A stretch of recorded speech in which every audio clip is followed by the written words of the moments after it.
Measles cases here in the U.S. are at their highest in 3 decades. It's a big problem, and it's a very concerning problem.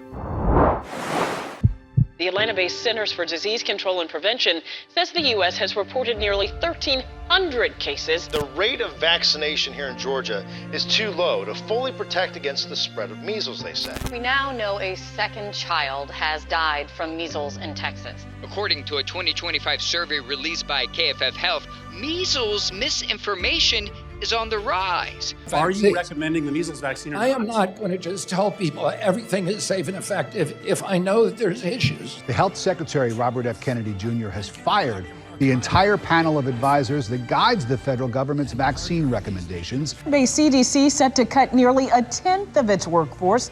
If this administration guts and gags the CDC, who's going to defend the nation from Ebola?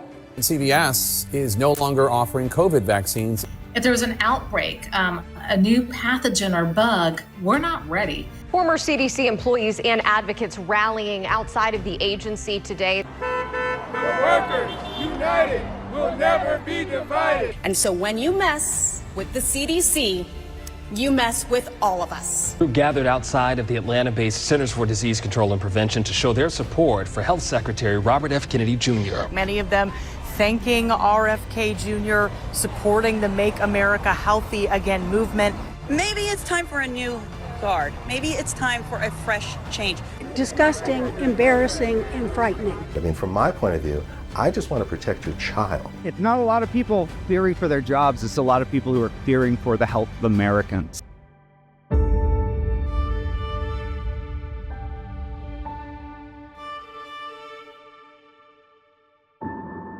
Hello, I'm Atlanta News First investigative reporter Andy Parati, and welcome to Rebuilding Vaccine Confidence, a discussion about misinformation and possible solutions. And experts tell me a discussion like this is really needed right now. According to the Centers for Disease Control and Prevention, measles vaccines for kindergartners in Georgia have dropped so low that there is no longer herd immunity in Georgia, and it's happening across the country. Measles cases this year surged to levels we haven't seen in 30 years. And according to Stanford University researchers this year, if vaccine rates for the MMR decrease just 10% more, we're likely to see 11 million measles cases in the next 25 years. Now, we've received a lot of feedback about this event, about this discussion. Some reaching out saying they're grateful for this discussion. Others, not so much. Wherever you land, we hope that you listen and take the information you're about to hear back to your families to make better decisions for you and your family. And you are going to be a part of this discussion. Over the past couple of weeks, we've solicited questions from you, and we're going to be using some of those questions in this conversation. So you are a part of this discussion. And the people answering those questions are these fine folks, our panel. Thank you so much for being here. Laurel Bristow, Dr. Nicky Chin, Dr. Peter Marks, thank you so much. I'm going to have you guys introduce yourselves, because I think if the expectation is that we're going to trust you, we need to get to know you. So I want to know all about you. I want to know where you went to school, where your degrees are in, what your experience level is, and what you do now. And Laura, I'll start with you. Sure. My name's Laurel Bristow. I currently work for communications for the Rollins School of Public Health, but I got my start getting my master's in the control of infectious disease from the London School of Hygiene and Tropical Medicine. And then I spent many years working for the San Francisco Department of Public Health, first in HIV prevention, then in immunizations, and then in tuberculosis control. And I eventually ended up at Emory University here in Atlanta because I was hired to run clinical trials at Midtown Hospital, specifically looking at respiratory infections. So once COVID hit, I was perfectly positioned to switch all of our research over to things relating to COVID. We were, testing if remdesivir could be a potential treatment. We were collecting data on how the virus worked in the body. My colleagues at the Hope Clinic were testing Moderna as part of Operation Warp Speed, testing that vaccine. And so within that, I started coming home and just making videos on my Instagram to explain questions that my friends and family had, either about headlines that they heard or rumors they'd seen on social media or how mRNA vaccines work, that sort of thing. And it really just grew and grew and grew. And I learned that there was this huge desire for understanding about how public health policies work, how vaccines work. And so I started just making as many videos as I could to help people feel confident in the information that they were given so that they could make the best choices in the pandemic for themselves and their families. And now I host a weekly radio show on WABE Atlanta that's all about different public health topics. And we'll be talking a lot more about that and showing some clips. Dr. Chin. Hi, I'm Dr. Nicky Chin. I am a general pediatrician, and I have been close to 30 years practicing in the community. I have been ranging from private practice, and currently am on staff at Morehouse School of Medicine, and I'm the boots on the ground.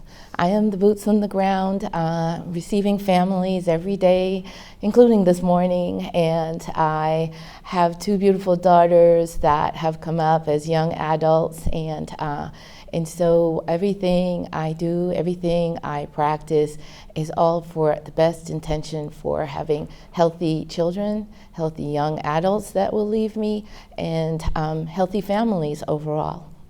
Dr. Marks? So thanks. I trained in New York. I went to New York University for medical school and graduate school, have a PhD in cell and molecular biology, went on to do internal medicine residency and hematology oncology fellowship at Brigham and Women's Hospital in Boston, then practiced and taught for several years prior to going and spending several years working in the pharmaceutical industry. After that, I went back to academic medicine and helped run a cancer hospital at Yale for several years. And then, about 14 years ago, went to FDA and was originally the deputy director of the Center for Biologics Evaluation and Research. That's the part of FDA that handles vaccines, blood products, cell and gene therapies. And I was then center director from 2016 up through March of this year when I left.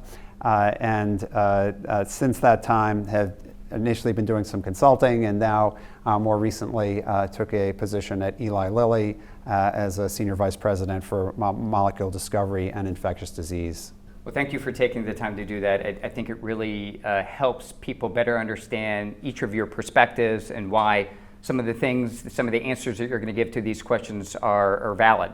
I'd like to talk about origins of misinformation. I'd like to hear where you're hearing your misinformation come from either your practice, your colleagues, social media, from the federal government.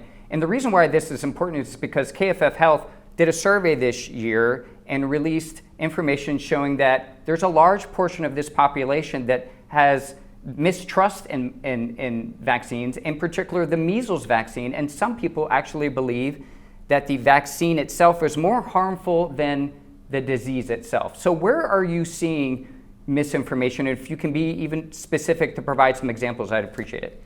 Yeah, I think a lot of misinformation is coming from social media, and that is a product really of so many years. I think we didn't put the effort in to explain science to people or make it accessible to people. And so once they started asking questions, they began filling in the gaps where they could. And so the rise of social media has influencers who, you not only listen to because you want the life that they have, but because they feel like a friend. And so you get people on there who are spreading things that are not true or amplifying things that they heard without critically investigating it. And I think that, at least in the work that I do, is a huge source for where a lot of misinformation is coming from. How do you get people, briefly, just before we talk about Dr. Chin and Dr. Mark's perspective, how do you get people to trust you instead of you just saying, you can trust me? Is it talking about your background? Do you do that? Yeah, I think that there are different people that appeal, there's different appeals for everyone. And I think part of why people were really close to me is because I would share the work that I was doing. I was really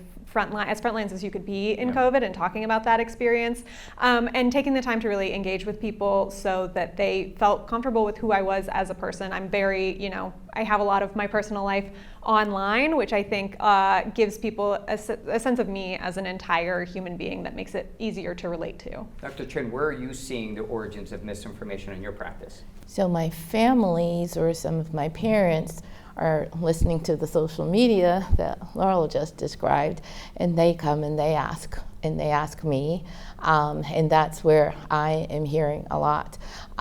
In addition, because being the current president for the Georgia Academy of the American Academy of Pediatrics, I have colleagues who are also sharing similar stories of how. What are some of those stories in particular? Okay, so even in my own experiences, that vaccines cause death, that vaccines may have permanent harm, vaccines may cause developmental effects. And so those are some of the top ones in that way. Or maybe sometimes they'll have questions on what is in the vaccines. So those are some of those types of experiences that are coming not only to me, but to my colleagues across the state.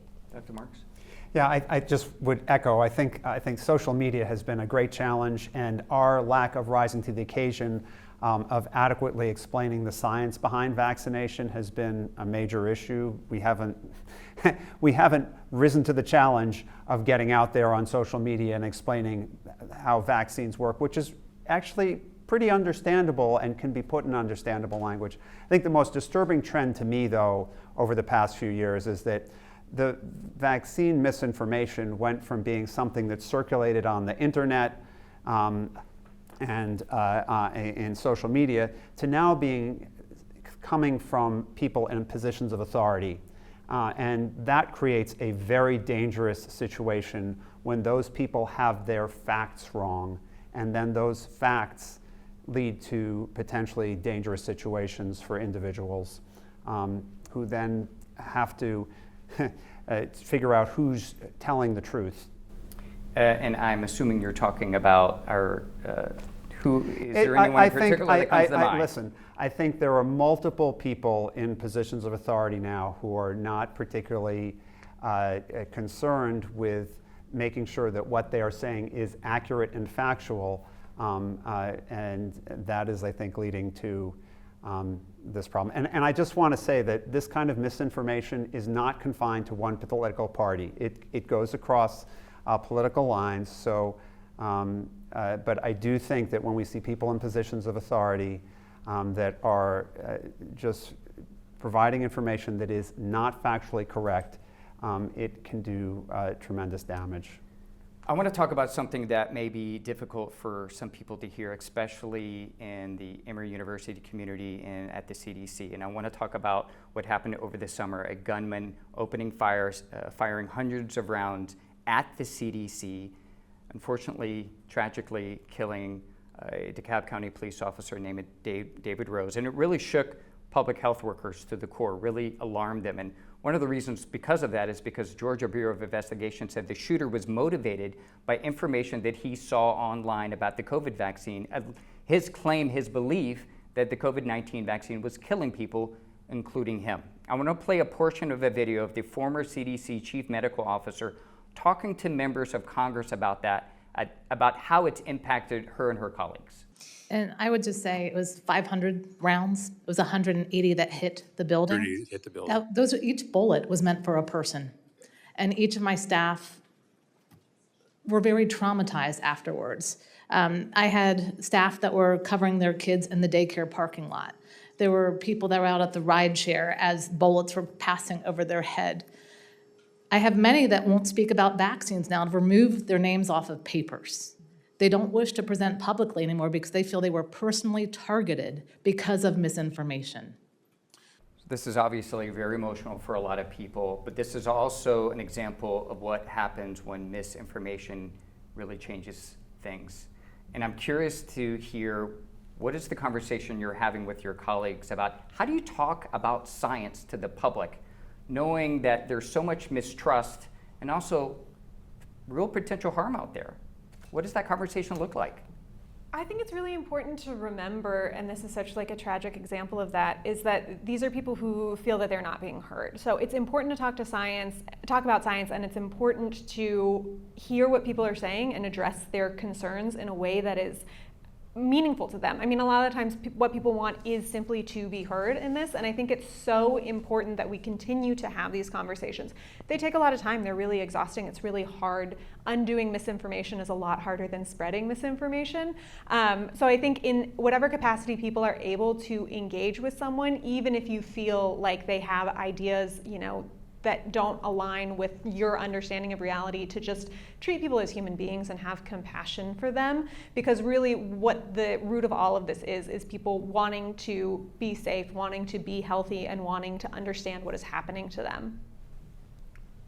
I have to agree that having respectful conversations in our offices as a trusted pediatrician, which we know from the research that our families do trust our pediatricians. There is data that shows there's a high level of trust as per the American Academy of Pediatrics.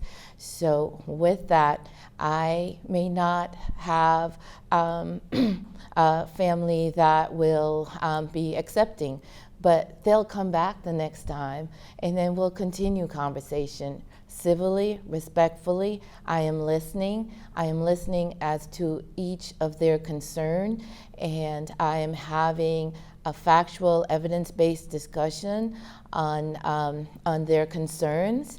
And sometimes, in addition to the facts, it's that emotional connection that is also saying, I hear you, and I validate you, and I see what you're trying to say to me, and there's no but. And at the same time, here is where we are still with evidence, facts, and we're going to continue, and you're going to come back as continuity of care so that we can continue that holistic care. Dr. Marks? Yeah, I think this is kind of like we're in violent agreement. I think the whole point of engaging here is that we need to make sure that people understand that, look, we understand that people have issues with vaccines, they have concerns, some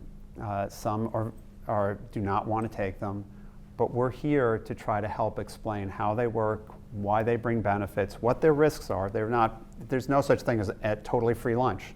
On the other hand, statements like the COVID vaccines killed more people than they saved are utterly, completely untrue, and we have to make sure that we are able to convey the facts accurately.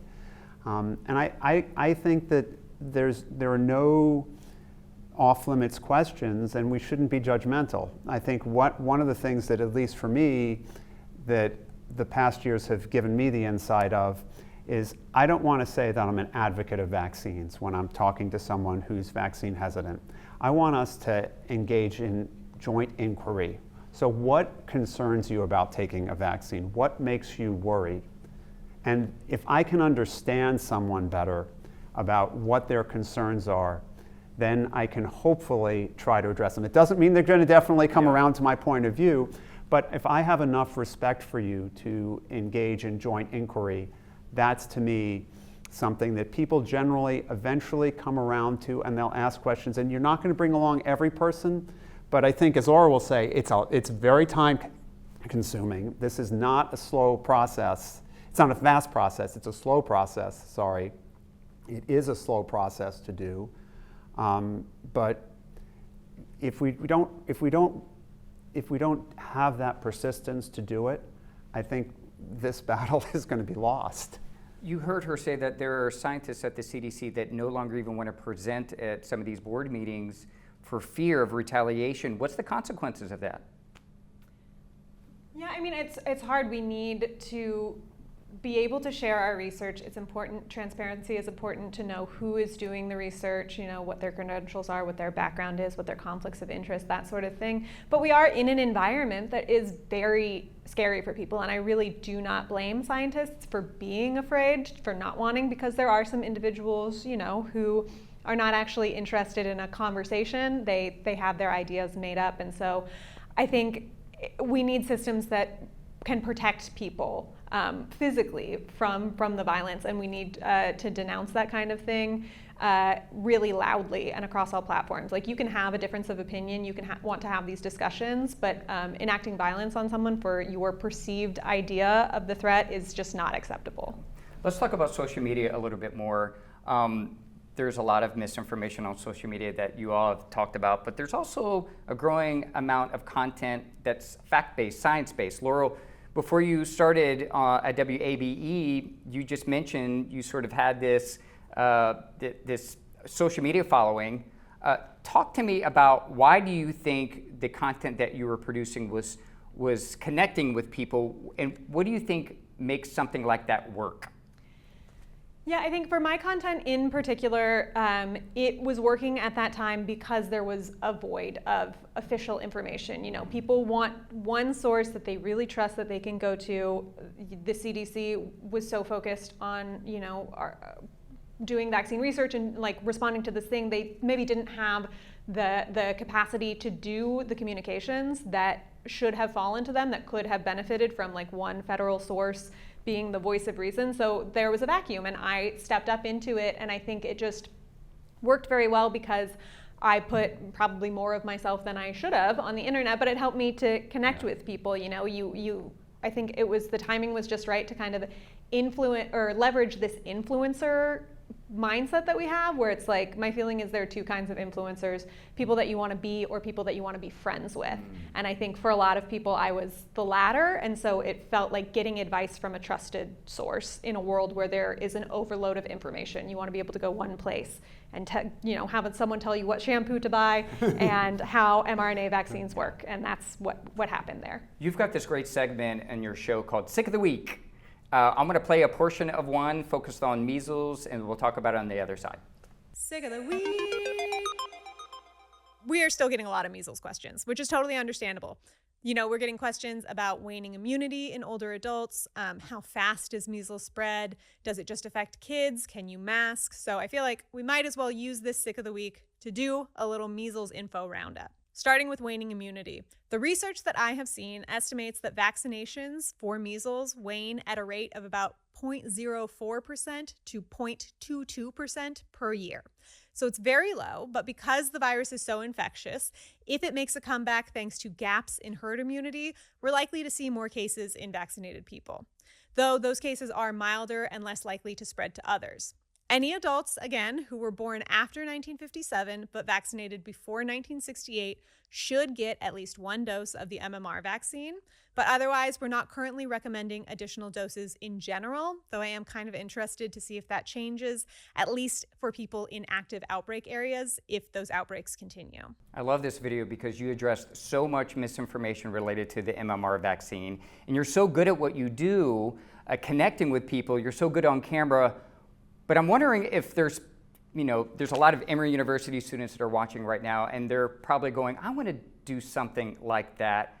But I am not as good as Laura is on camera. What can they do if they want to produce science-based content to get out there that connects with people? I think that there is a variety of ways that people can do science communication that works for them. The most important thing is that you're picking something that is authentic, that you like, that works for you. But some people, there are people who don't like what I do. They think I'm too informal or overly friendly. Sometimes they like people who do more formal videos, in a white lab coat. Some people like reading Substacks. They'll subscribe to Substacks. They prefer to read their information than to hear videos. Some like podcasts that are audio only, some like to just read, blue sky threads or whatever. So I just feel like whatever works for you, what you feel comfortable with, that you can thrive in, there is an audience to be built there. Yeah. Are we going to see any TikToks accounts opening for Dr. Chin or Dr. Marks anytime soon? No, we're too busy practicing. I want to play a video that we produced with two of your colleagues, Laurel, Dr. Robert Bernarczyk and Dr. Jody Guest, answering some very simple questions about one vaccine myth related to MMR. Does the MMR vaccine have DNA from aborted babies? No, it doesn't. No, there's no there's no DNA in there from abortions. You know, through the process early on, there's cells that are used in some of the processing early on in the vaccine manufacture process that do have relationships to cells from abortion, but none of that is maintained in the vaccine. All of that is fully cleared out. There's no remnants of those cells in there at all. Why would someone believe that? Any idea? There's no human DNA inside of a vaccine. Most of our vaccines actually do have to grow in cells. And so it is true that cells are important to be able to grow vaccines, and then they are washed of them. And so at the time that you get a vaccine, there's no human product inside of a vaccine. Special thanks to Dr. Robert Bonarchek and Dr. Guest for doing that. Laura, what do you think? Is that effective? Could we do something better to make it more interesting? I mean, so I will say, you know, I have an hour-long radio show. When I make reels, I do like these kind of narrative stories of explaining my point and all this stuff. When I have done simple question and answer, like rapid fire, people love it. They really want and resonate with just, here's the question and here's the answer, because I think a lot of people want to be able to answer these questions in their own community. So I think the Q&A format of addressing misinformation is like so effective, it's so classic, it's never going to go out of style. So I think it's really, really useful. Okay, great. We're going to go to our first viewer question, and this is for every single person on the panel. And the question is, given the panel's focus on misinformation, how do you distinguish between deliberate falsehoods and legitimate scientific debate or evolving science? And I'll say the person that I know submitted this is someone that has not vaccinated her children, so that's, but I would love to hear your thoughts on her concern about that. Yeah, I think that that's a wonderful question, and it takes a skill to be able to see that. I think the thing that I always ask people is, you know, if someone says that they are asking questions, are they interested in listening to answers? That's a huge difference, I think. You know, someone who is presenting something as a fact but doesn't want to engage with talking about the reasoning behind that is kind of a red flag for me. I think there is a ton of debate in science, and debate is really important for science, and it's really healthy to science. The problem comes in when someone, you know, just doesn't want to hear the things that you have to say, or doesn't want to engage in polite debate. It's like this idea that this is correct and everything you say is incorrect. And I think like there has been that attitude in the scientific community for a long time of not taking the time to explain things, and it's part of what's gotten us into the situation that we're in now. Dr. Chin? And for me, with my families, I am going to lean into where I am from the American Academy of Pediatrics, the information that it trickles down through our Georgia chapter of the American Academy of Pediatrics and our trusted websites, so healthychildren.org. We do recognize, and I do speak to families from so many different age groups, from 20s to 40s, 50s, and they have those questions. How can I trust what I'm seeing out there in social media? So I lean to my trusted information. And with that, also, I do give education on the fact that touching on this triggers an algorithm that takes you down rabbit holes that feeds you more misinformation. So giving education and awareness that if there is something that may be a red flag, as Laurel mentions, then understanding that it could trigger an algorithm that continuously feeds more and more misinformation. Dr. Marks? Yeah, I really like this question, and I want to thank whoever asked it, because it actually allows us to take a moment here and talk about how science works. Science works with hypothesis. You think something could work in a given way. You then figure out that something probably works in a way. You have a theory, and ultimately things become fact. Think about gravity. We know gravity is a fact, but at some point it was a hypothesis, and et cetera. And here, I think we sometimes don't do a good enough job of talking about when things are firm bedrock facts. There are firm bedrock facts. We know that the measles vaccine saves thousands and thousands of lives each year. You ask me why? It's because in places where there is no measles vaccine, in Africa and Asia, 10,000 plus, I just said that wrong, 100,000 plus, WHO, you can look it online, 100,000 people, kids under the age of 5 mostly, will die of measles this year. I'll say it again, outside of the United States, this year alone, about 100,000 kids under the age of 5 will die of measles. We don't have that in the United States because we have the measles vaccine.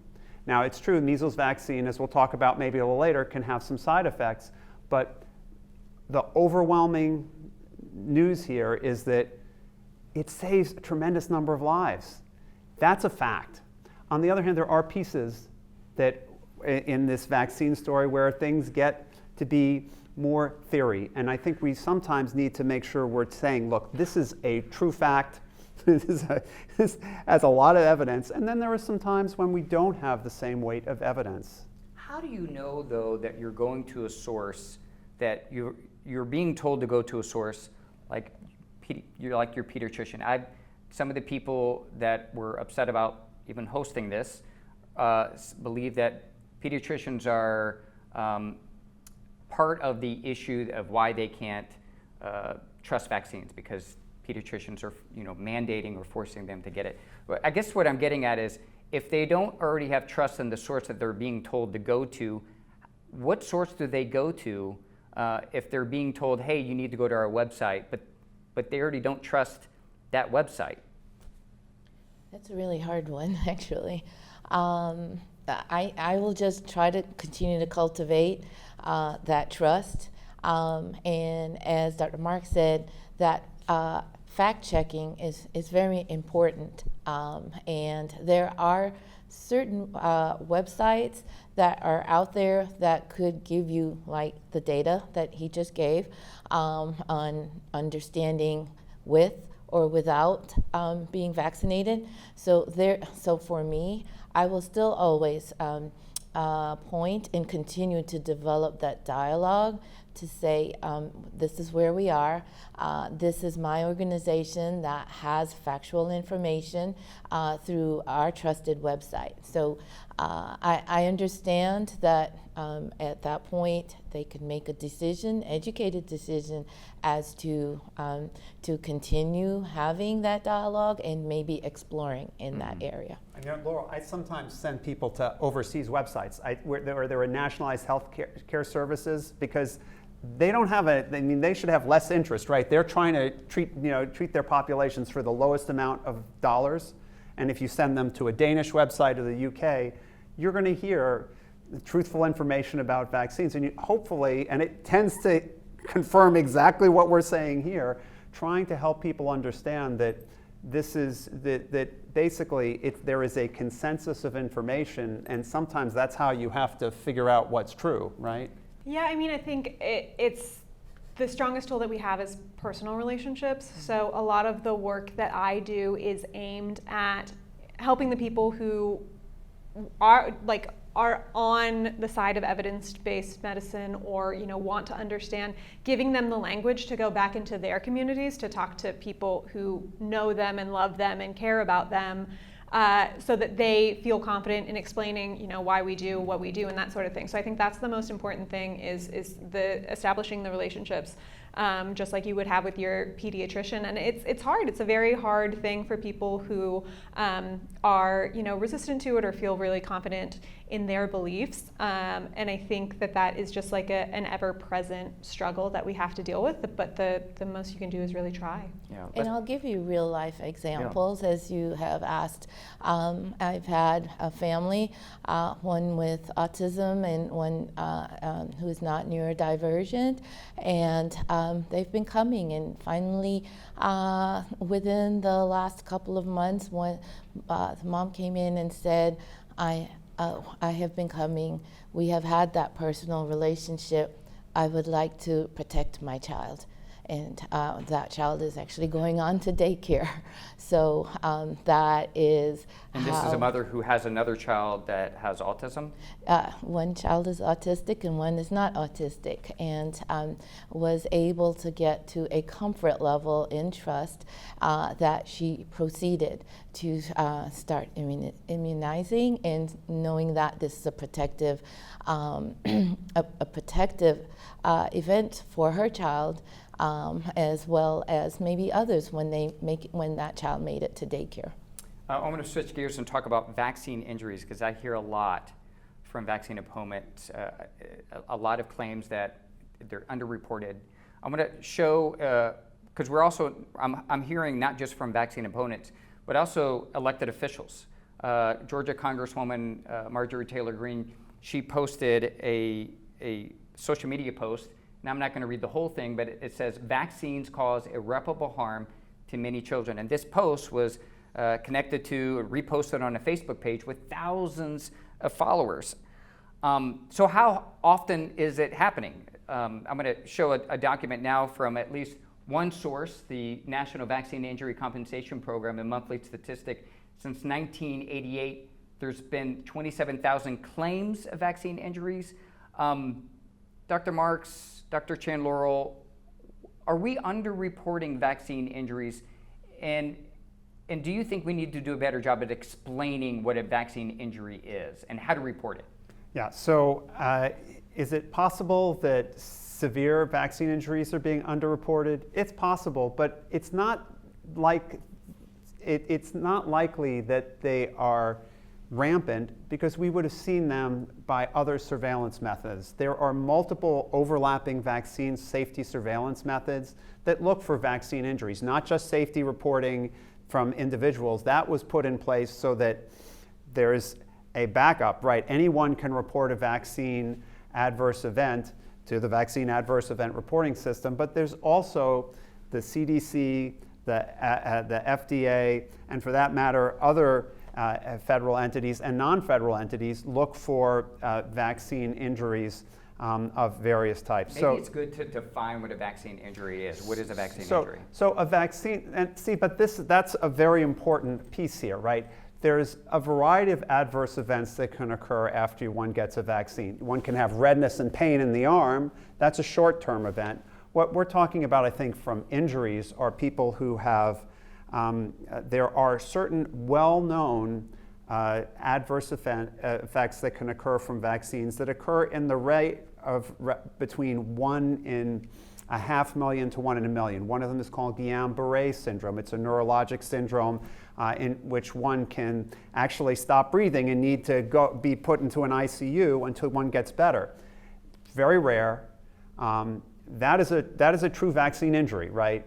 On the other hand, it's very hard because many things that people might think of vaccine as vaccine injuries are sometimes just coincidental. If you vaccinate, as we may come to when we talk about COVID-19, if you vaccinate 200 million people on a given day, well, bad things will happen in the next 24, 48, 72 hours, and it could look like the vaccine were causing those things when potentially it's just coincidence. And that's another thing we haven't done a really good job of educating people about, is that life happens, bad things happen. If you vaccinate, if you vaccinate 10,000 people age 85 or older today, natural causes, one of them will be dead tomorrow. That's because that's not from the vaccine, that's from the metropolitan life. Those are actuarial survival tables. That's just how life works. So we haven't done a good job explaining that, yes, indeed, there are things that are truly vaccine related. They are very rare, not necessarily rare as hen's teeth, but they're very rare. The benefits that go along with vaccination are much, much greater by definition of how we develop vaccines. They have to greatly outweigh the adverse effects. Let's show a graphic that you asked to be included in this presentation. It's from the New York Times. Why was this so important to show? And explain it. So this is actually a fantastic graphic, because this is from an editorial that was in the New York Times just before the COVID pandemic. This is before the COVID pandemic because we were already having problems with vaccine hesitancy at that time. One of the authors on this, Peter Hotez, I'm not sharing anything that's not well known because he's published a book. He has a child with autism, and yet he also is the director of a center that develops vaccines. And his book is essentially that his daughter Rachel's autism was not related to vaccines. But this is important because what's trying to be shown here is that if kids get the measles, about 1 to 2 in 1,000 die when you have kids getting the measles. Okay? When they get the measles vaccine, you don't see any deaths from the measles vaccine because they don't occur. You do see there are some things that can occur that are adverse reactions. A certain number of kids, small number of kids per 10,000, 3 per 10,000, will have a febrile seizure. Febrile seizures in kids, you can probably say it better than me, kids about 2 to 3 years old, their brains are such that if they get a high fever, they have a single seizure. To the best of our knowledge, there's no lasting side effect.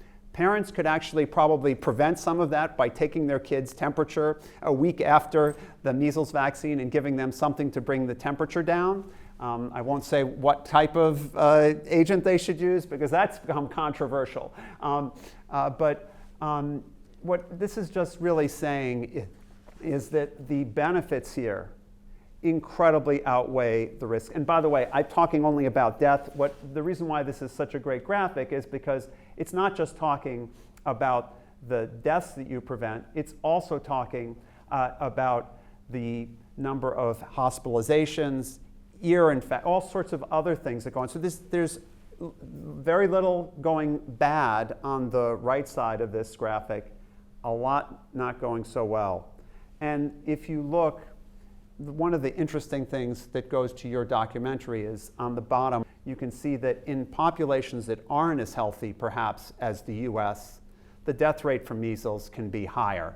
And you know, whereas you can see in American Samoa, 83 deaths out of 5,697 cases. Very scary. Yeah. Dr. Chin, what's the conversation like before a parent comes in and vaccinates their child? Do you talk about vaccine injuries? Do you talk about any potential? Do you talk about if there is soreness or some sort of after effect, here's how you can report it? Does that conversation happen? So most pediatricians will have a vaccine information statement called a VIS, and that is available with information on the disease, the potential side effects, which are, for the most part, as Dr. Marks talked about, could happen, but for the majority doesn't. But and at the end of it, it also has the information if we thought we got to a point of where we thought it was a direct cause, then there's a vaccine adverse events reporting system in that way. I think most pediatricians now are having a lot more conversation, as Laurel has said, that because we have a lot more questions, right? So we are now tasked as a practicing in the community pediatrician to be able to answer any concerns outside of what is on the vaccine information statement, in case things are coming in from social media. And I do spend, and I know a lot of my colleagues, when we are together and having discussions for across the state, we're spending an inordinate amount of time speaking to those concerns and speaking about the vaccinations. So that has definitely increased. I'm going to segue to a very similar subject that Laurel has discussed on her show, and that's claims that you can't sue the pharmaceutical company. There's this claim out there that I've seen on multiple websites that pharmaceutical companies are immune to litigation involving vaccine injury. Laura, we're going to play a very short piece of a video where you sort of discuss it. We're going to talk about it on the other side. I am actually not as concerned that vaccines would be banned outright. RFK Jr. has made some comments about allowing people who want vaccines to get them. What I think is more likely is that liability protections for vaccine manufacturers could be removed And as a result, we would stop having access to vaccines. And I think that you should allow me to explain this more in our Sick of the Week. Sick of the Week. Sick of the Week. I just love hearing that every single time I hear it. You almost want to sing with it. Break it down for us. Why is that myth not true? Yeah, so the Vaccine Injury Compensation Program is something that was created in the 80s as a direct result of the idea that our DPT, diphtheria, pertussis, tetanus shot was causing serious harmful adverse events. It's born of the idea that the pertussis vaccine that we used to use was whole cell pertussis, which elicited a really strong immune response and had some very scary effects in a population of children. They were transient, they would resolve. But because people became aware of these kind of after effects of the vaccination, they started associating other things. As Dr. Marks said, just because B happens after A doesn't mean that A caused B. But they started to associate it. There started to be lawsuits. It got so big that we got down to one single manufacturer of this really critical childhood vaccination. And so in order to try to prevent kind of frivolous lawsuits or like really litigious attacks on vaccine manufacturers that could cause them to decide this is not worth our time and money, we're just going to stop making them, and then everyone loses access to vaccines. The Vaccine Injury Compensation Program was part of wider legislation that also got us VAERS, which is a adverse events reporting and surveillance system. It also got us the vaccine information sheets. But basically, the thing with the Vaccine Injury Compensation Program is if you get a vaccine that is on the CDC's list of recommended childhood vaccines and you have one of the known reactions, like Dr. Mark said there are some reactions that we do know happen or complications that happen, you submit to this program and you get paid out from it. You don't have to prove that the vaccine caused this thing if they happened in sequence, which is different than civil litigation. You would have to prove a causal effect. So it was meant to, A, compensate people quickly who did experience legitimate vaccine injuries, because they do happen sometimes, and also to discourage frivolous lawsuits. So the reason that we're scared about that going away is because it could overwhelm vaccine manufacturers with lawsuits that could cause them to pull their vaccines from the market just out of inconvenience. And the thing that I think people really don't understand about the program is that if you submit to them and it takes more than 240 days for them to respond, you don't like the amount of money that they're offering you, or they reject your claim, then you can go to a civil lawsuit. It's just kind of a filter to try to get people who are not genuine about needing help and compensation from this to discourage them from doing that. But you can absolutely sue them. You can also sue them straight off the bat if there is negligence, if there is, if they are misrepresenting what their vaccines can do, if they have faulty vaccines, those can all be sued. You can sue for them immediately. So it's really just a program to try to prevent people from using lawsuits as a tool to reduce access to vaccines. We have another viewer question, and this one's specific to Dr. Peter Marks. It says, Dr. Marks, public confidence in vaccination has been shaken in part because of perceived financial and political entanglements between regulators and pharmaceutical companies. Now that you've moved directly from overseeing vaccine regulation to leading infectious disease programs at Eli Lilly pharmaceutical company, what specific steps will you take to rebuild trust beyond words to show the public that vaccine policy and profit are not intertwined? Yeah, so let me pull that apart to two pieces. There's what the company does, and there's what actually happens in real life with the government and companies, which is that in the drug development process, right, companies bring their products to regulatory agencies like FDA and CDC. There is an incredibly strict conflict of interest policy. When I was at FDA, you can go on, it's public information. You can look at all my investments, anything I had, to show that I could not have anything to do with pharmaceutical industry or anything in the pharma sphere. Additionally, those of us who were involved in regulation, either at FDA, CDC, none of us, there's very strict policies, and as far as I could ever see when I was there, everyone obeyed them, which is that we did not take anything of value from pharmaceutical companies. So I think this idea that there's some money coming in to that we're in bed with, that the companies are in bed with the regulators. That's just not true, okay? And that is... It may not be true, but it's a perception. It's a perception. And when they see someone that worked for the federal government as a regulator, then working for a private pharmaceutical company, that perception even, it's highlighted even more. So the way, I would always say that the back and forth between industry and the government is not something that we should view as bad. It's actually, our best reviewers were often from industry at FDA. And at Eli Lilly, we will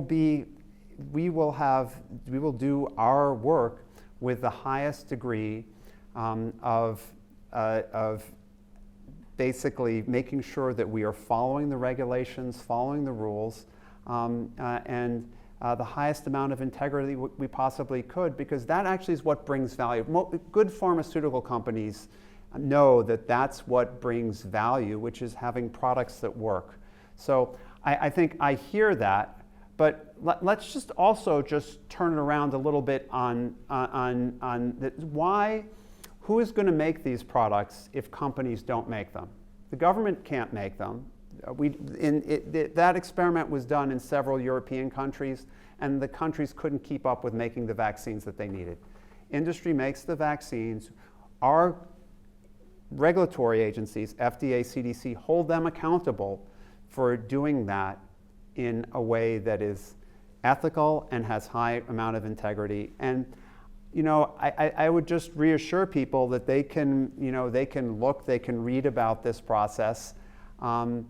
That the people at FDA, we were, despite the fact that we regulated vaccines, we did so, and we interacted with the people at the vaccine companies. We held them highly accountable.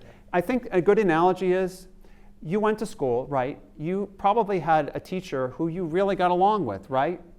That teacher may have helped you after school and this and that, but if you really, if you gave them a paper that really stank, they probably still gave you an F, right? So we can have relationships, but we can also maintain our standards and do what's right because we have integrity. And I think that's what the regulatory agencies have. And I think that pharmaceutical companies that are ethical actually do the same thing. They make sure that they do this in a manner that makes sure their products are properly developed and presented to regulatory authorities. Let's talk about the pandemic's impact on trust in vaccines, not just the COVID vaccine, but all vaccines. You were the architect of Operation Warp Speed under President Donald Trump. You have a lot of perspective on this. I'd also love to hear from both of you, Laurel and Dr. Chin. But what do you think happened during the pandemic? Because I've heard from lots of moms about this, saying that I wasn't really that vaccine hesitant or anti-vax, whatever word you want to use, until COVID happened, until these mandates were implemented in either the job they worked at or the state they worked at. Do you think anything could have been done better to make people trust the vaccines more, knowing? And first of all, do you even agree that the pandemic impacted trust in all vaccines, or is it just COVID vaccines? Oh no, it absolutely impacted trust in all vaccines. I think, the COVID brought to light things that have been happening that people didn't really consider before, in a lot of aspects, and I think vaccines is one of those. I think a lot of the problem came from a lack of explanation about, the importance of vaccines, or, the importance of herd immunity. If we could vaccinate everybody really quickly, we have the potential to end transmission routes for this and this, that, and the other. I think also we missed the mark in explaining the limitations of science. Once the vaccine clinical trial 3-month data came back and it showed a 95% reduction in cases, everyone was so excited. Understandably, we're going through this horrible experience and everyone just wants it to be over, and we really missed the mark in explaining, okay, this is short term, we don't know how long that immunity is going to last. Will it still be protective of this? Is the benefit going to be that you don't get infected, or that you don't get so sick you have to go to the hospital? So these are kind of areas where we really needed a better communication strategy for people to understand why it was important to get vaccinated in that moment. I mean, the importance of vaccinations shifts over time and everything, but in that moment when everyone was, when a lot of people were susceptible, when we were really trying to get out of this, I think we moved so fast that we didn't explain things properly. And like, I would love to be a country, people talk about, oh, Sweden doesn't have vaccine mandates, this, that, and the other. It's like, yeah, that would be great. They just do it voluntarily. Like people, they have very high vaccination coverage without mandates. And I would love for that to be us, and I think the only way that we're going to get there is if we take the time to really explain things so that people feel comfortable in the decisions that they're making. What are your thoughts in general about vaccine mandates, to each of you? Like, you just gave me your opinion, but Dr. Chin, in terms of where I have really susceptible population, children, and their immune systems are maybe not as fully formed or developed, and so they're high risk in that way. Fear is real, so if we do not acknowledge fear and speak to it in a way that does communicate, as Laurel said, the science behind addressing population health, community immunity in that way, and how it not only protects your child, but the other child that is at daycare. So those are the things that we as pediatricians have had to address, and then was heightened in the COVID quote-unquote era, and that has brought out even more questions about the importance of the other vaccinations on the childhood immunization schedule. But I will close that the community immunity, that protection of population health not only benefits your child, but the other child or the other sibling or your grandmother, the highest risk, as well as general population. I'm not hearing yes or no about the whether you agree with mandates. Sorry, for us right now, for where we're below the community immunity for measles, I know most of us are very big proponents of the school vaccine mandates to be able to protect everyone. Dr. March, you were the architect during Operation Warp Speed.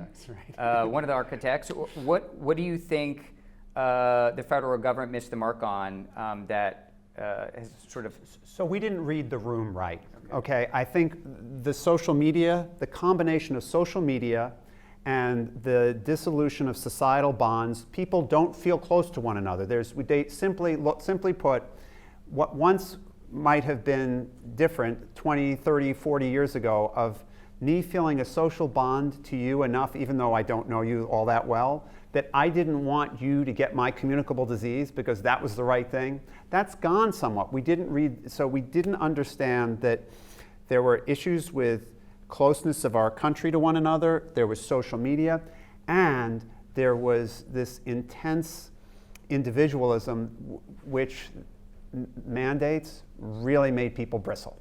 And I think you can show some clips of senators that are just really angry about that. I think the way we should have handled this is probably making the case, go ahead and make the case why you should be vaccinated.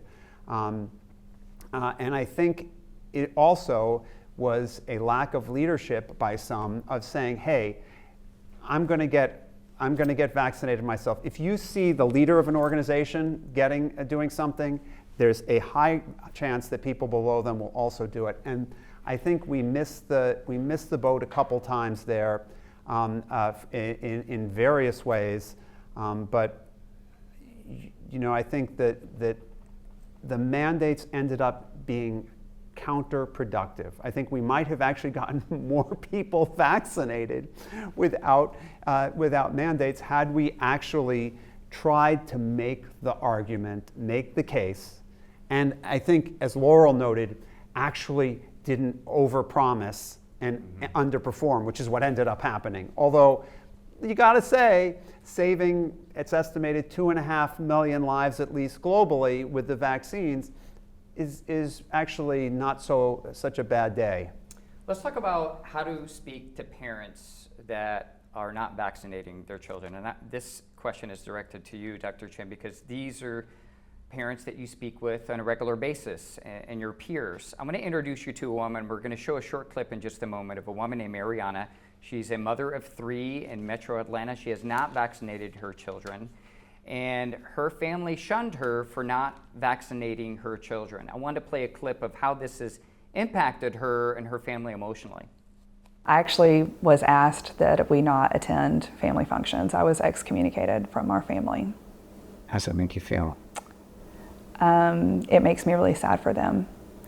They made decisions based on fear, and they told me that. They said, we are afraid that your children are a danger to us, and we do not want them around. And so, sure, it's hard for our children. You know, our children are growing up without cousins, but really it makes me sad for them that they are so scared of healthy children. That's heartbreaking. When I was sitting across from her, whether you disagree with her or not, you feel for her. That is an awful feeling to have your family essentially walk away from you because you've chosen not to vaccinate. So when you meet a parent like that, and I'm assuming the goal is you still want her to vaccinate her children, what does that conversation look like? Well, let me speak that I felt, like you just said, that's really sad for any person to experience any kind of isolation or any kind of separation in that way. And so we do have families that do come in that have declined fully for any throughout any conversation, and so speaking to that, I usually am saying, I hear you, I understand you, but it's as we said, fear of being around healthy kids. I think it's more the fear of being around someone that may be unhealthy that will now affect your own in that way. So it's not so much fear of being around healthy, because if you're healthy, everyone is healthy in a way that allows you to engage socially. That's great, but there are times when you may not know yet that you are becoming ill. There's things called prodromal period where you haven't really demonstrated symptoms yet. So speaking to families, we do communicate that, and then we say, we hope that you can understand some of those feelings and be able to process more and continue dialoguing, because even though you may be physically separated, there's a phone, there's now, as we talked about, social media, and then being able to understand in that way.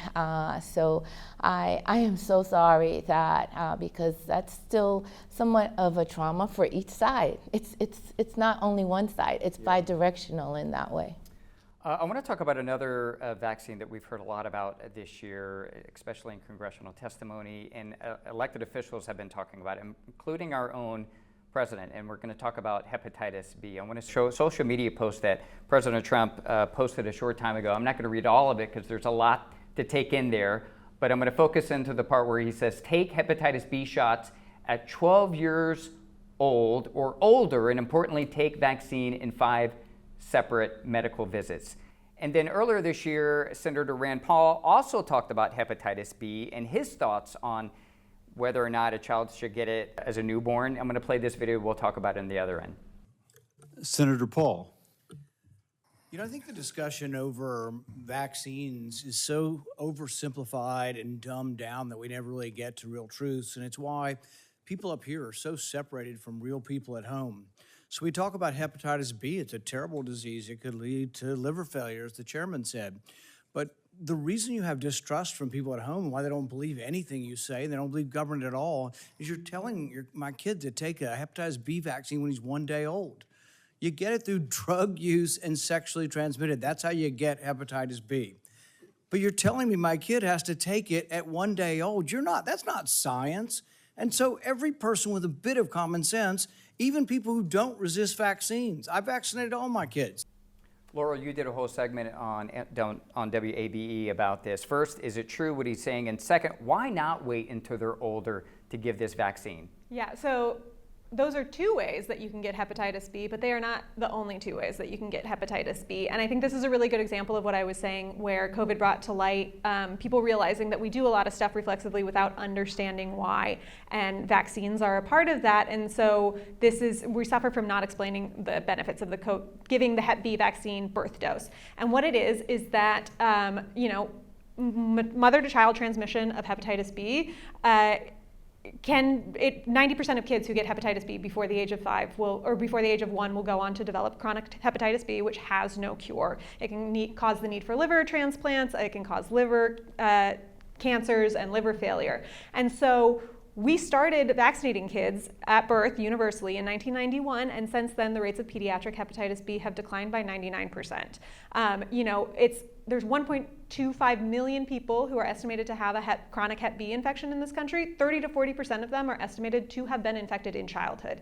Because hepatitis B is really infectious. It's more infectious than HIV. It can live on surfaces for a long time in a very small amount of blood. And because so many people who have Hep B don't know that they have it, if they're living in a house with an infant, they could expose that infant through, a razor, a shared washcloth, a toothbrush, and that sort of thing. So it's really important that we offer this dose at birth, also because there are so many people for whom that is the only time that their child is going to engage with healthcare, because we do not have universal access to healthcare. So a woman who got no prenatal care, who either had hepatitis B or maybe had one prenatal visit where she was screened for hepatitis B and that got infected between that and delivering, that is going to protect her baby from what could be a chronic fatal disease that might not show up until much later on in life. Dr. Marks, you had some thoughts on this earlier. Yeah, no, this is one that's really clear. First of all, for any viewers who want to hear a wonderful discussion of the hepatitis B vaccine for the birth dose, that same hearing that you're looking at there, at the end, Senator Cassidy, who was just to the right of Senator Paul, basically, and he happens to be a hepatologist by training, talked about the value of this. That birth dose is very important. And there are two great illustrations here. Number one, it's an illustration of this fallacy of, well, it's not a problem, so why should we do anything about it? It's not a problem now because we've been giving this birth dose. You can see the curve of birth transmission go way, way down over the course of time. So that's one thing. The fact is we have a success, and we're actually saying that we want to stop doing this because we've been successful. But the other piece of this that's very troubling to me, and it's deeply troubling to me, is that those who don't get prenatal, so one of the arguments that you hear that was also made at that hearing, I believe, is that, well, moms should all get tested so we'll know that they have hepatitis B, and so we can give those kids, the shot. The problem is that precisely who doesn't get prenatal care? It's low-income families, mainly often minorities, who don't have prenatal care. They have a child. They don't know that they've been infected. They don't know, they don't have the benefit of this. And if we take this away, I think they will be disproportionately adversely affected because they're the ones that are not getting tested like many more affluent people would for hepatitis B. So I think this is one where the other final piece I'll say is the downside to the recombinant, the hepatitis B vaccine, a little bit of information here, is it's a recombinant vaccine. It's a protein vaccine that's made using biotechnology. It is an really, really safe vaccine. And the adverse effects of this vaccine are probably, in terms of the global scale, less than the measles vaccine. So this is something that to not do this seems kind of counterintuitive to me. I don't know. The disparity is real. And even as we're undergoing our current times now, where things are are just really bad for a lot of people. And if we're not able to have good continuity of care, even through pregnancy, Dr. Marks's comment on the disparity is real. And I just want to point out, I think hepatitis B this vaccine is a really good example to highlight that these recommendations are made for a population level, not for the individual. So someone who, is affluent, goes to all of their prenatal care, has good health literacy, might, have a sense and decline that initial birth dose because they know what their risks are. They've had that conversation. But if we remove the recommendation that everybody get it at birth, people who don't have that education or understanding won't know to ask for it, right? Like it's given by default. There's a reason that it's an opt-out rather than an opt-in, and that is because we don't have equitable access to healthcare or education. We just saw multiple examples throughout this presentation of elected officials talking about public health and giving the public their thoughts or their recommendations. What do you think about that when our own president is making recommendations about healthcare, about taking medicine, about taking vaccines? Or Rand Paul or Congresswoman Marjorie Taylor Greene, what's the impact of elected officials providing guidance on medicine and health, in your opinion? Well, I think this just shows you a certain degradation in what's happened in learned professionals, right? Because in general, we used to trust learned professionals, doctors who obligatorily tried to give accurate, truthful information to provide healthcare information like this. And I hope it's just by accident that they're providing these falsehoods. But what was being said there, this is not falsehoods. I mean, let's just come down to this. We should be able to agree on the facts, right? We can agree on facts, and then we can decide we want to have policies with those facts. But the facts are things that we should, they're firm, right? These are things that are real. It might be that we decide that the fact is the measles vaccine works. It works well, it prevents measles, but that we as a country decide that, well, we need to be, individual liberty is so important that we're willing to actually have a certain number of childhood deaths a year in order to have that liberty. I'm not exaggerating here. I mean, that's a policy decision. And I think it's a legitimate discussion to have. But the fact is, the measles vaccine works. I want to talk about another vaccine-related question from a viewer. And this viewer says, how can the public trust vaccine confidence campaigns when the framing assumes only one side exists that the story is valid? And the person who sent this to me, I know, wanted someone they identify as an independent doctor. I asked them what an independent doctor is, and it's someone that has another side about vaccines. And we didn't include one of these independent doctors as part of the panel because I think our panelists provided some really diverse perspectives on vaccines. But when you hear that question being posed, how can the public trust vaccine confidence campaigns when they're only framing it from what they believe is one side? What are your thoughts on that?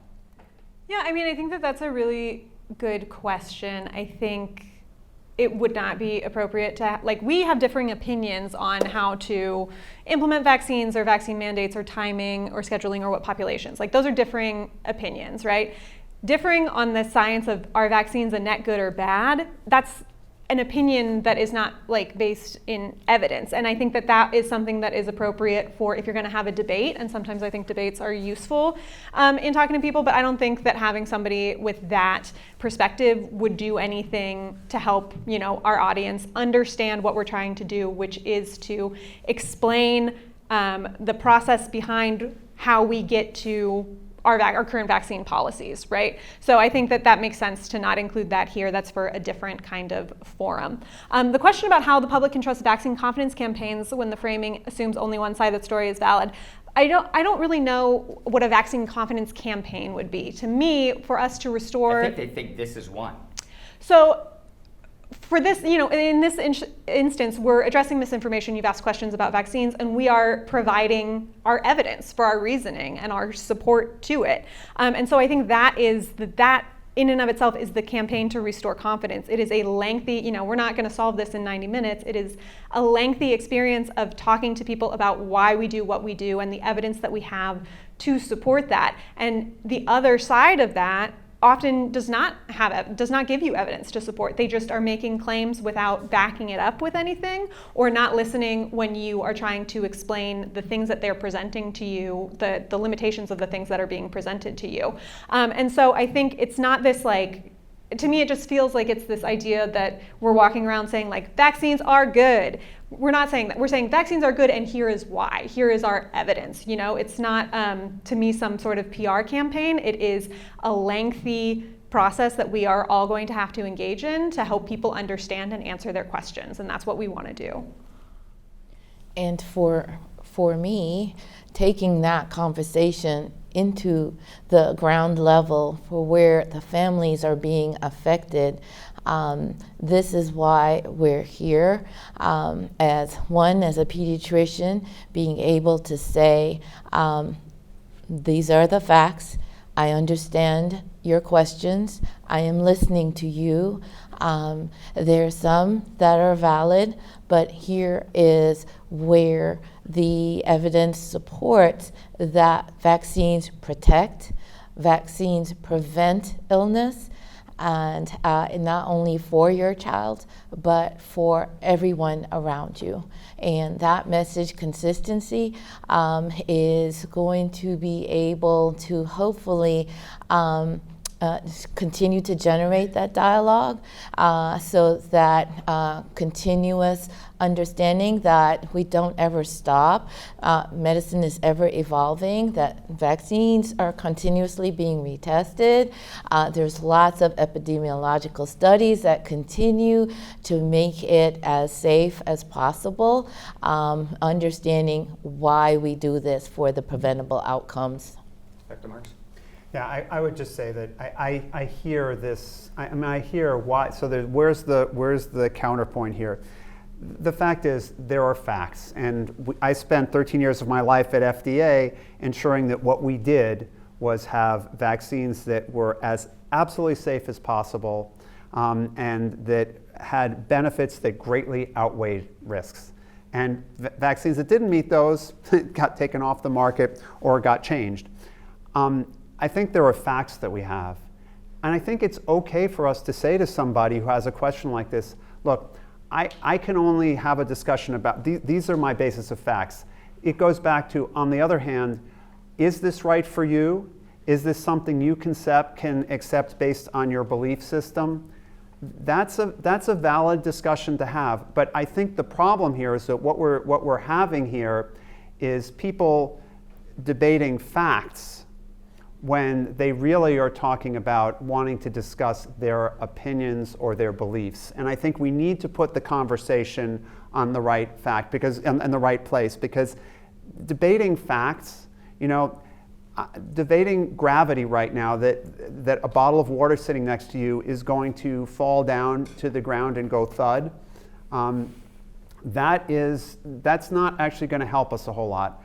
On the other hand, having a conversation about your opinions, your feelings, maybe that inquiry can help get us to understand why you might not be comfortable with vaccines. And that's a dialogue that one can have that hopefully can eventually get us there to a place where maybe there'll be more vaccine acceptance. I got one more question, and it was actually a slide that we skipped, Rob. It was previously slide 19. And I want to talk about the difference between anti-vax and vaccine hesitant. Oftentimes when we're talking about parents that have questions, legitimate questions about vaccine safety, we put them in two buckets. We call them either anti-vaxxers or vaccine hesitant. I'd like to start with you, Dr. Chin, since you are talking to these parents. Do you see a difference in your mind when a parent comes and starts asking questions? Do you immediately put them in a bucket? Do you talk to them differently? So if a parent comes and has questions, I acknowledge, I respect that, and so I do say, well, okay, you may be hesitant due to these kind of concerns. I try not to stereotype at all, because as I gave you physical examples where parents have fully declined, and so maybe in another world you might say they're totally anti-vax, but through continued conversation, we've been able to move along fluidly in that spectrum world in that way. So I really do not like to label fully in that way. If they have questions, then we'll say, okay, you may be hesitant, but I try not to label, because then it doesn't really help the dialogue. Laura, you had a whole segment on WEBE about this. What is the difference between, for you, vaccine hesitant versus anti-vaxxer? Yeah, I think, vaccine hesitant are people who are looking to make the best choice for their families and for their children, and they have a lot of questions, and I think that's so valid, and I think it's really important that people, have their questions addressed in, a respectful manner. I think, to me, the difference comes when someone, like I said, they're asking questions, but they don't actually want to hear the answers. There's nothing that you could do or say to get them to budge on their position, and it really just becomes this issue of like a bad faith argument. And like we were talking about, combating misinformation takes a lot of time and effort, and it is a skill you have to hone to figure out who, is engaging with you in good faith and who is not. I think it's kind of funny, one of the best examples I have is there's a man who, DMs me a lot, and he'll send me these Instagram reels saying like, well, how do you explain this? And, it's something from what could be considered some sort of conspiracy site about some incredible claim about, COVID vaccines cause turbo cancer, or like more people, it's causing this mass extinction event, these kind of things. And when I was first seeing them, my gut reaction was like, oh, this is like an anti-vax troll who's just trying to be like, how, explain this. But I would look at them and I would give him, kind of easy explanations, say, well, the paper that they're citing doesn't actually say that. Or like, they're citing a newspaper source that isn't real or whatever.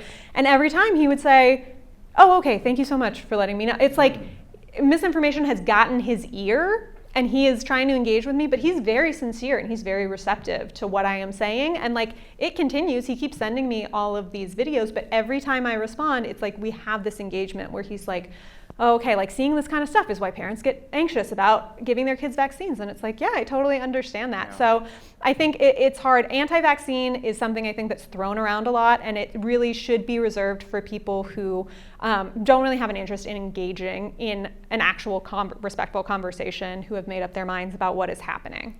Before we close out, we've talked about a lot of stuff that can make some people depressed.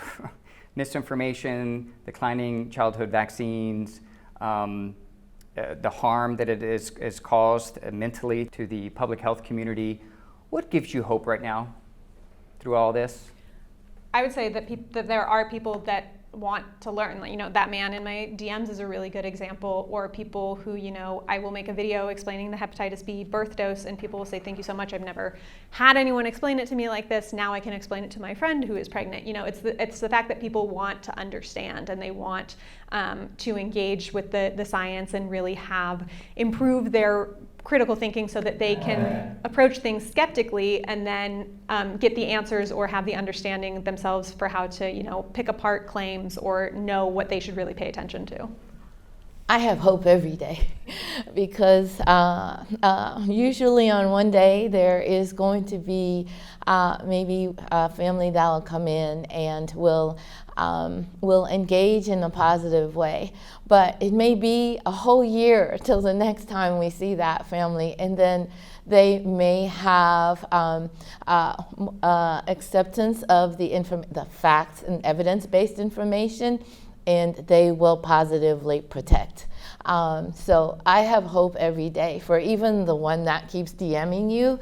Someday, maybe 2 years down the line, with more research and evidence coming out, there's going to be a changer. So I won't ever say anti-vax, but vaccine declining at this moment, because you never know. And I have real life stories of families that have initially declined and have come in through that continuous engagement, dialogue, and trust. in us as a pediatrician that they have moved the mark to protecting their child. I guess I just want to say two pieces. First of all, I think what gives me hope is we have people like Laurel and Dr. Chin who are doing boots on the ground, trying to address these concerns. And I think what we've heard here is, I think, the attitude that I think is really important here, a non-judgmental way where we are not going to be, you don't hear any harshness here, we're here to try to have the dialogue. The other piece, though, for me, that is a real, I don't know whether you call it hope, but it's that the fact is that vaccines work, and they will be there someday to save us from a very bad infectious disease. And when they do that, I think, again, some faith will be restored. I'm sorry to have to say that that's the way it's going to happen, but I have sufficient faith in what vaccines do, in their safety and efficacy when they're made properly, studied properly, and deployed properly, that at some point they will show their incredible value again in a way.